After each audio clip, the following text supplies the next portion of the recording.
Hey guys, so here's an interesting video on Wild Rift. So we're back with the patch notes review for patch 3.2. So I'm actually 8 minutes away from the patch actually dropping, and this time for once, or it's not really for once, but they haven't done this in a long time where they release the patch notes before the actual patch. For the past couple of patches, they generally release the patch notes after the patch, which shouldn't really be the case in the first place, but either way, we can finally take a look at the patch notes before the patch actually releases. So I actually do have a couple of other videos lined up. Like after this, I'm going to be doing one on who should take Lethal Tempo, which is the new rune. And I also have another Wild Rift fundamentals and another Wild Rift discussion coming up as well. But we'll see when we release those, depending on if I have gameplay for the new champions and runes, not champions, but the new like rune setup for like a lot of the ADCs and even some other champions. So we'll have to see what kind of videos we put out in the coming days. So first up, we have Ekko, the new champion.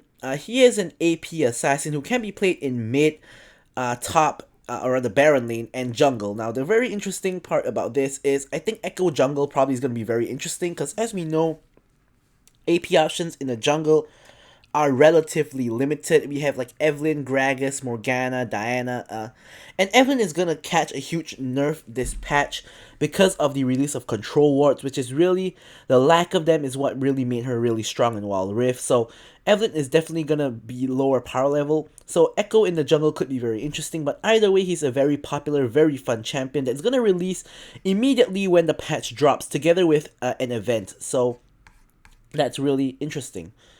So next up we have Elemental Rift, which is going through its third iteration. The first one was where we had 3 dragons for soul and terrain change on second dragon. Next was where we had 1 dragon for terrain change and 2 dragons for soul. This time we have 1 dragon for terrain change and no soul at all. So here we have stacking dragon buff. So basically how it works is when you get an infernal, an ocean, or mountain, these are the buffs you will be getting over here. And when you get an additional dragon, it's gonna scale up all of your dragon buffs. So for example, if I get first dragon infernal, I get 4% adaptive damage. I then get an ocean dragon. What I'll get is I'll get 6% adaptive damage from my initial infernal, and then I'll get 4.5 from my ocean instead. And let's say if I get a third dragon, let's say I get a mountain dragon, then that will give me 8% damage from infernal, 6% health regen from ocean, and 12% armor. So basically it's stacking up to 2 times if you get all 3 dragons. And Elder Dragon's gonna spawn at 20 minutes and with a 4-minute respawn timer. So what do I think about this change? This change is a bit controversial because there's no dragon soul, but personally I do like this change because I felt that getting soul after 2 dragons was just too short, but 3 dragons was just too long. So really, it could be a case where Wild Rift does better without having a dragon soul at all. Just having stacking dragon buffs could be enough for Wild Rift, because it felt really bad like when basically 10 minutes into the game someone gets an infernal soul and basically the game becomes so hard to play for the enemy team, and 10 minutes is way too early in the game to be getting soul in my opinion. So I do like this change personally, but not having soul is a pretty big thing as well. So if they can find a way to balance soul as well as how early or how late it is into the game, that could make soul more viable. But I have only actually tried the Elemental Rift version 2 on one match, and that was a match where the enemy team got the first dragon and I stole the second and third dragon, and I got sold like 15 minutes into the game, which was 15 plus minutes in the game, which I think is the ideal time, but that requires a trade-off in dragons back and forth. Whereas if one team gets 2 dragons back to back, it's gonna be around 10 minutes or so. So yeah. Anyways, Elemental Rift version 3 is going to be out on May 17th for testing. And next up we have Guild v Guild Season 3. Now I'm just going to gloss over this one because it's going to be a really long video because of so many changes. But basically, the only real significant thing I think if you are a Guild v Guild enjoyer is no more sabotaging, which I felt was really hard to organize with your guild members anyway. So I've personally never gotten sabotaged or sabotaged anybody, so I think it was a pretty useless feature in the first place. So now we have our first relatively big change of the patch, which is lever mitigation. So first up, we have the remake feature, which is when someone AFKs at the start of the game, you can remake the game and it counts as neither a win nor a loss. So basically, it's as if it didn't happen. For everybody other than the lever will get punished and be treated as a loss. So now, something that I just want to question is how long does it take to be able to remake the game? In League PC, it's 3 minutes.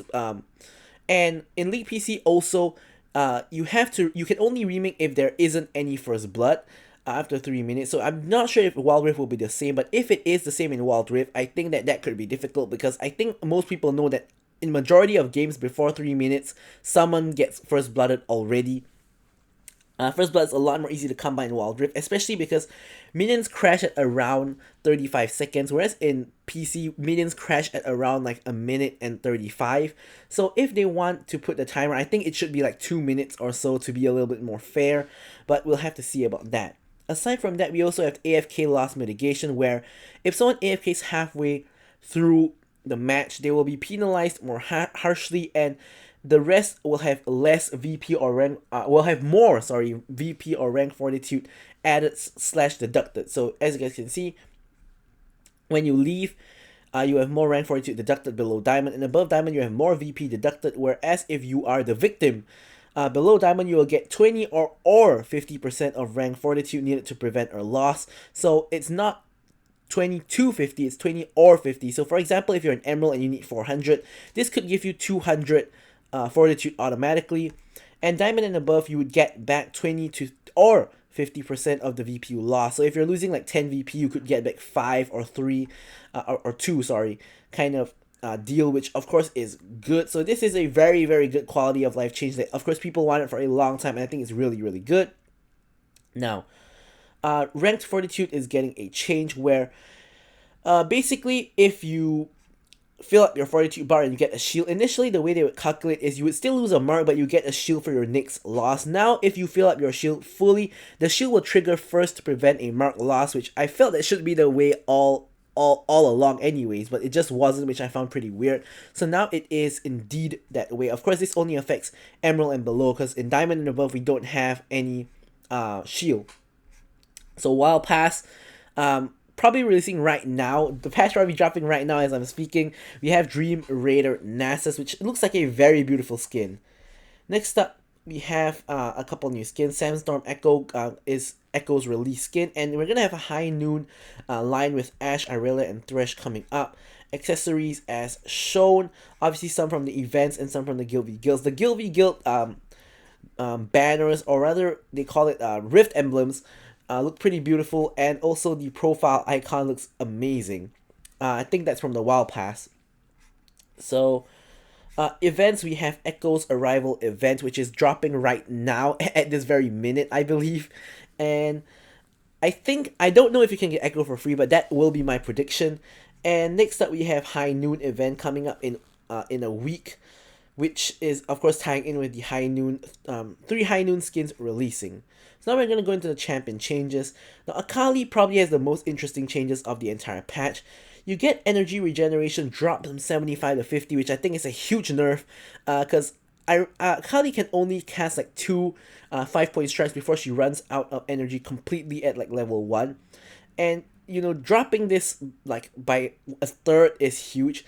5-point strike getting a very minute 5 base damage increase on all ranks, and energy cost decreasing by 10, but the energy cost decreasing by 10 is not going to compensate completely for this reduction in energy regeneration. So overall, it's a nerf to how much skills Akali can throw out.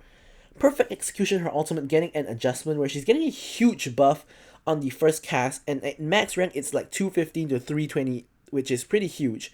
But take note that this is single target, whereas the second cast is AoE. So the second cast, which is AoE, is getting a base damage nerf slightly by like 5 at max rank and like 15 at base rank, and it's getting a 30% AP nerf. So I think overall the second cast nerf, the 10% AP is probably the most significant, but it's not too bad. The buff on the initial cast is pretty good, honestly, if you're bursting a single target. And overall, the energy changes I feel is what hurts her the most because she's very reliant on energy, of course, especially during laning, and I think this will hurt her laning quite a bit. So next up we have Ari, who's getting a 10 health nerf, not too big. I think 10 health is not gonna affect too much. And now Blitzcrank getting a buff, so getting quite a number of buffs up actually. So first up we have mana regen buff slightly at base and per level, attack speed per level going up slightly as well, and also attack speed level 15 is going to 1 attack per second from 0.9. So overall it's just a couple of minor buffs for Blitzcrank.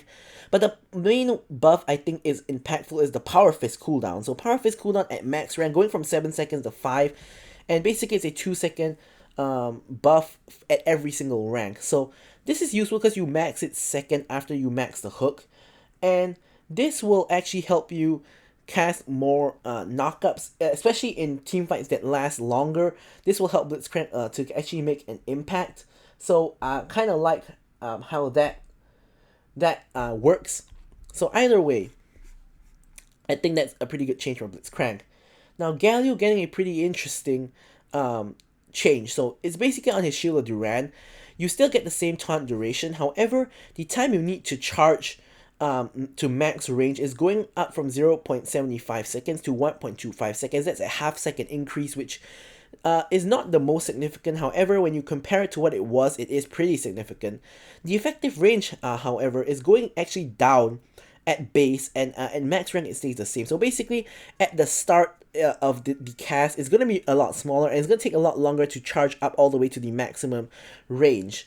And however, to compensate for that, the base damage is actually going up, and the AP ratio is going up as well. So overall, I think that you could consider this a buff for AP Galio, although instant tapping it is going to be a lot worse. But if you charge it to max over 1.25 seconds, it's going to do a lot more. So overall, I think this is probably closer to a buff than a nerf. But who is getting nerfed though is Karma. So Karma here is catching a nerf finally. So over here, what we have is the base damage of Karma is going down on her inner flame, which is her Q, especially at later ranks, not by too much, but by a decent amount. 30 at max rank, at base it's pretty much the same. And her Transcendent Embrace, which is her ultimate, the slow is going down by 15% from 50 to 35. Now what this means is it's going to be harder to catch people in her ultimate, because when she puts that circle down, it's going to slow people to prevent them from walking out. So this means that it's going to be a little bit easier for them to walk out, which means it's going to be easier for them to escape the ultimate. So this is two pretty significant nerfs to Karma, and of course Karma, as we all know, definitely needed nerfs, because obviously Karma is really, really strong, especially as a support. So we'll have to see how this affects her power level, but I do think this is going to be quite a significant nerf. Now Morgana, it's really, really strange. So she's a very popular in Dragon Lane as a pick. So they want her to be more powerful. More powerful in the mid lane, or sorry, they think she's more powerful in the mid lane. So they want her to be better in jungle and Dragon Lane. So the phrasing of that was really weird.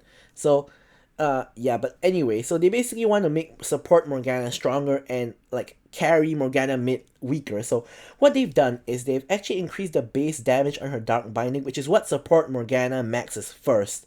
So this is going to help support Morgana, of course, just do more base damage. And in exchange, they nerfed her Tormented Shadow, which is her W, the base damage down by like 4 at max rank, but that's for each tick, so that's gonna be quite a lot overall.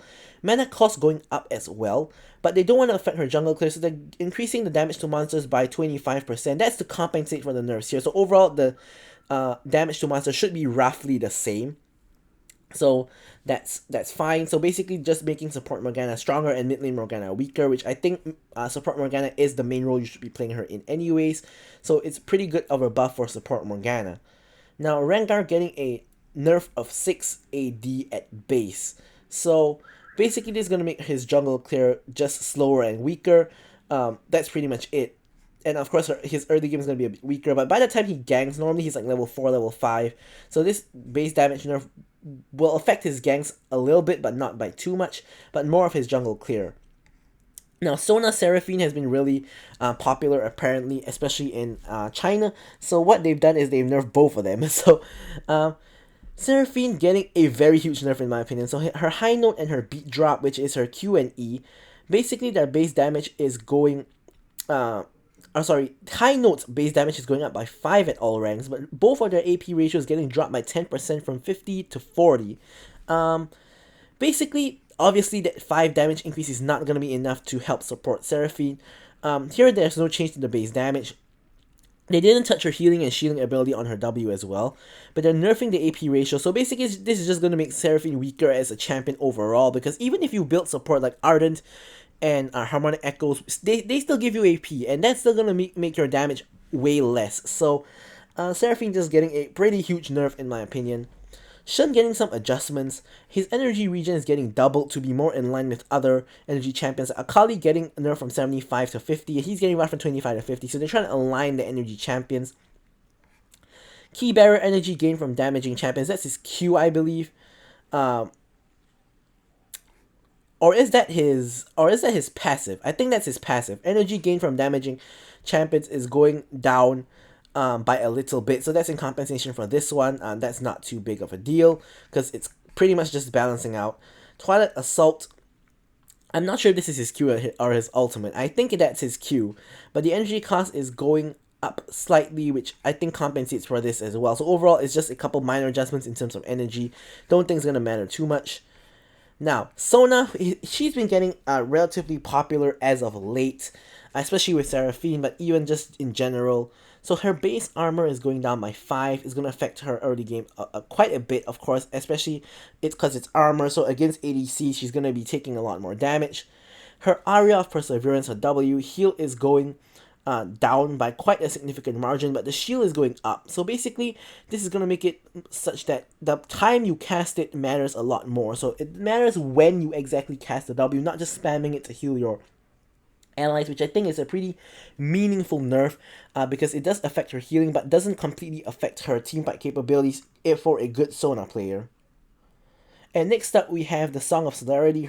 That's her E, the one that gives movement speed. The cooldown is just straight up going up, so basically it's just going to be cast a lot less often, which I think is fine, I guess. So next up we have the Soraka.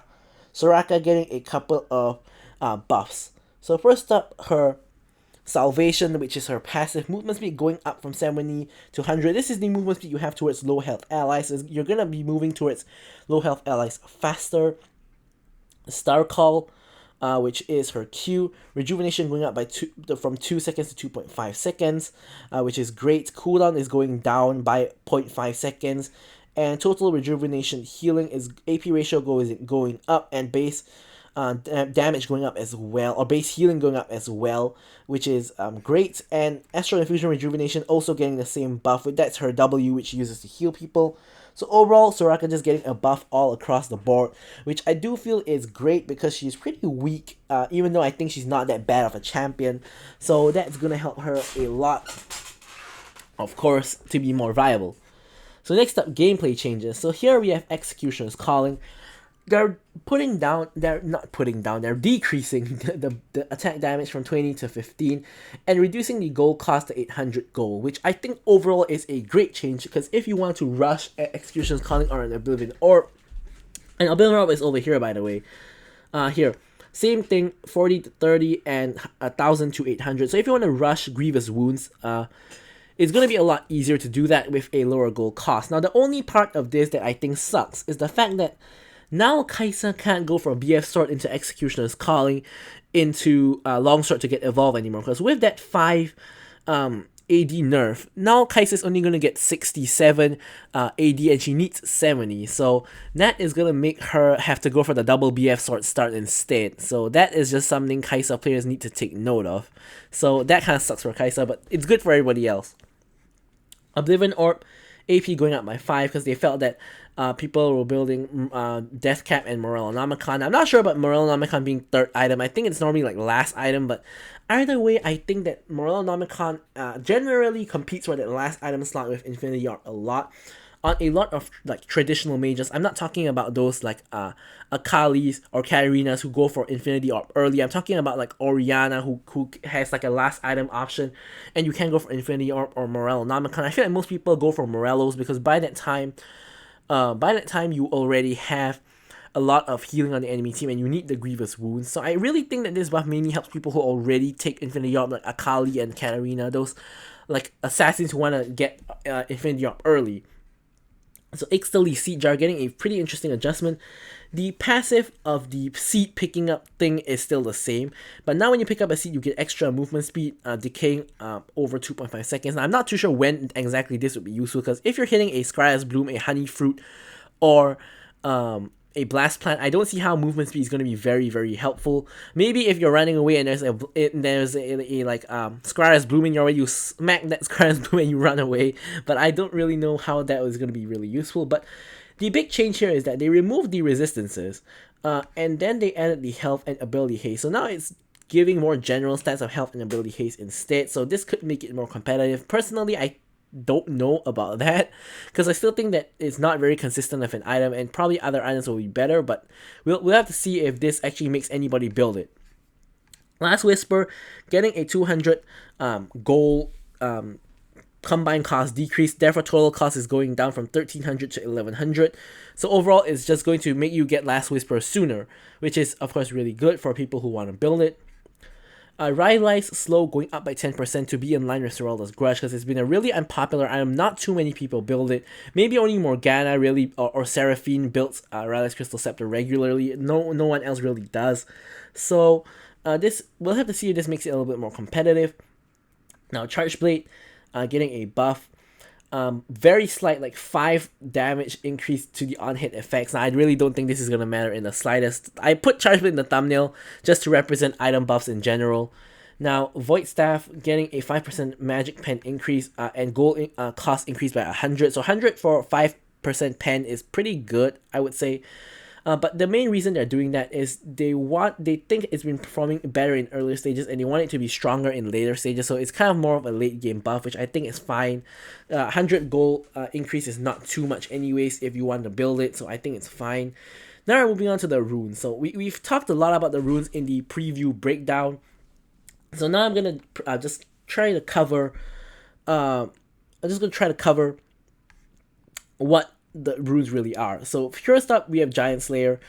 Deal bonus damage based on enemies' bonus health, up to 10% damage when they have 1000 bonus health. So basically what this means is if the thing scales linearly, means at 100 bonus health you do 1% extra damage. At 500 bonus health you'll do 5% bonus damage. Honestly, I don't think this rune is very good. Firstly, tanks are already not very good in the meta. Even if they were, this rune is domination. So it's competing with like Scorch, it's competing with Brutal, competing with Hunter Vampirism, and really Giant Slayer is going to really apply to only like maybe 2 or 3 champions at most to deal any kind of meaningful bonus damage toward them.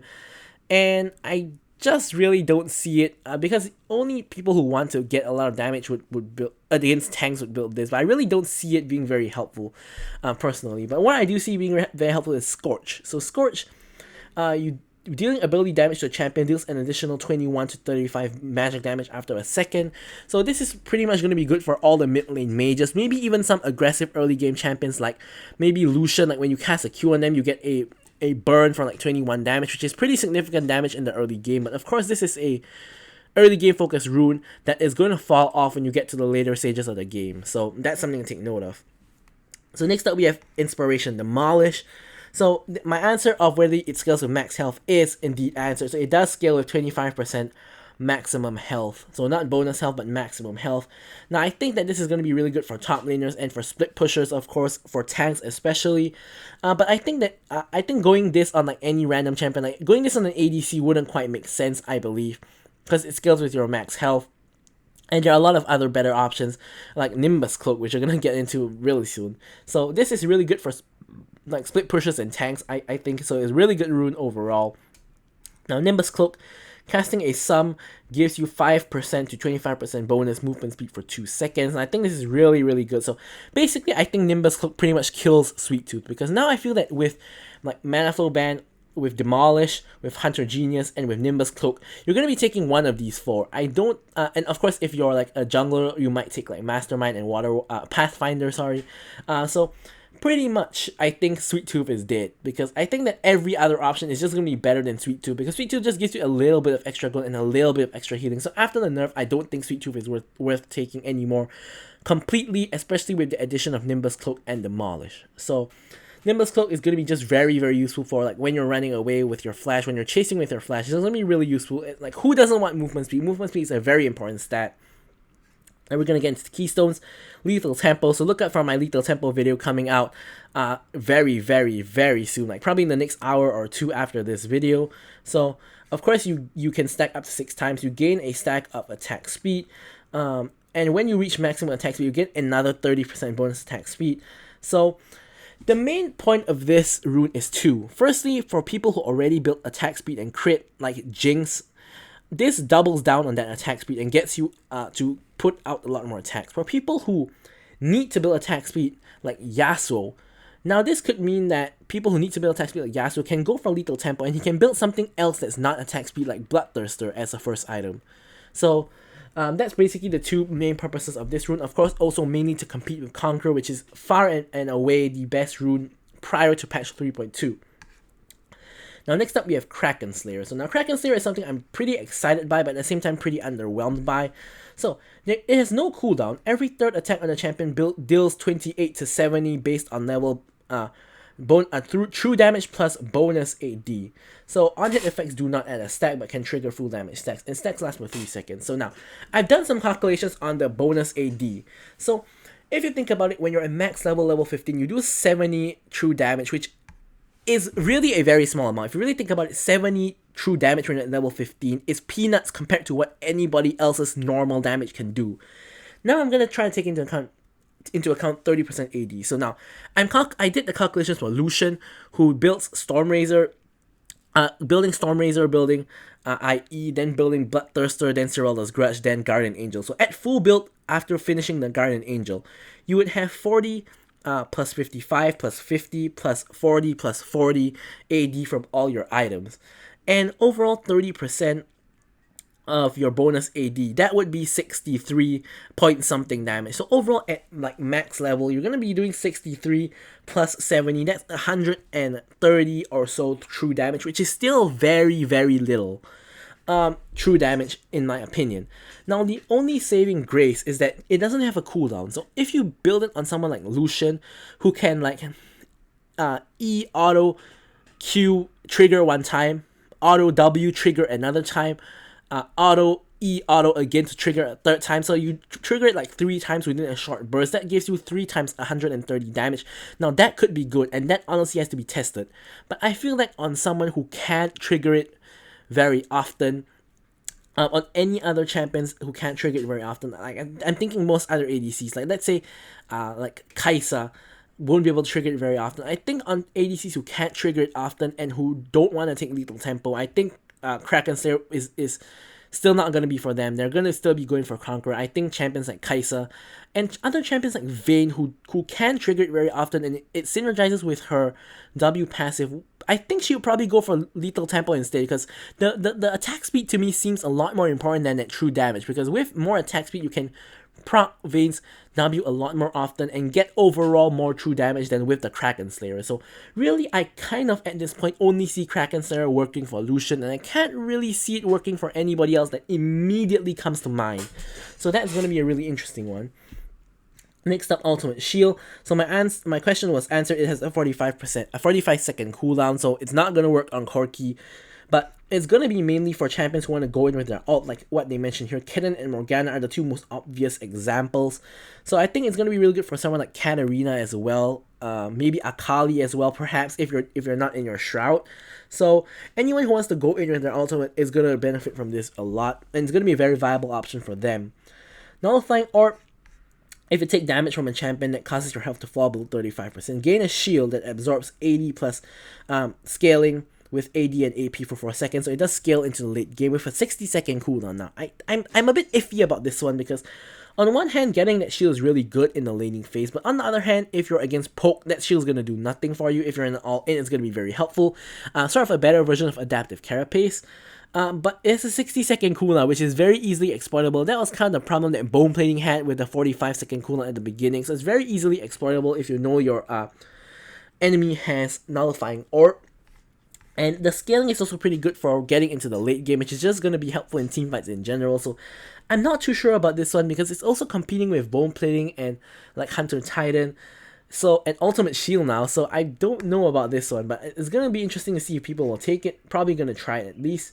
So, Grasp of the Undying, Inspiration, I think that this is a resolve. Grasp of the Undying, is the tooltip is getting corrected to what it should be. Inspiration Mastermind, now that they have demolished, they're changing it to be a full-on jungle rune where it doesn't give damage, bonus damage to towers anymore. Now it only gives bonus damage to epic monsters. And the gold you gain from epic monsters now goes to 100 because they don't have to compensate for getting bonus gold from turrets anymore, so they can buff it a little bit.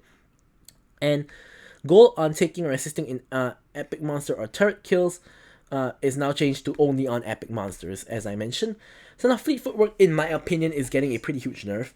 So the healing from melee goes from 100 to 60, and on range goes from 30 to 20, and they added restoring 8% missing mana or energy. Now, honestly, not many people take Fleet anyway. Like, some people like Camille or Akali do take it for the sustain in lane, which is going to be cut by almost half now. And the mana and energy sustain, is it really going to be that helpful? Like 8% missing mana or energy sustain, I don't quite know.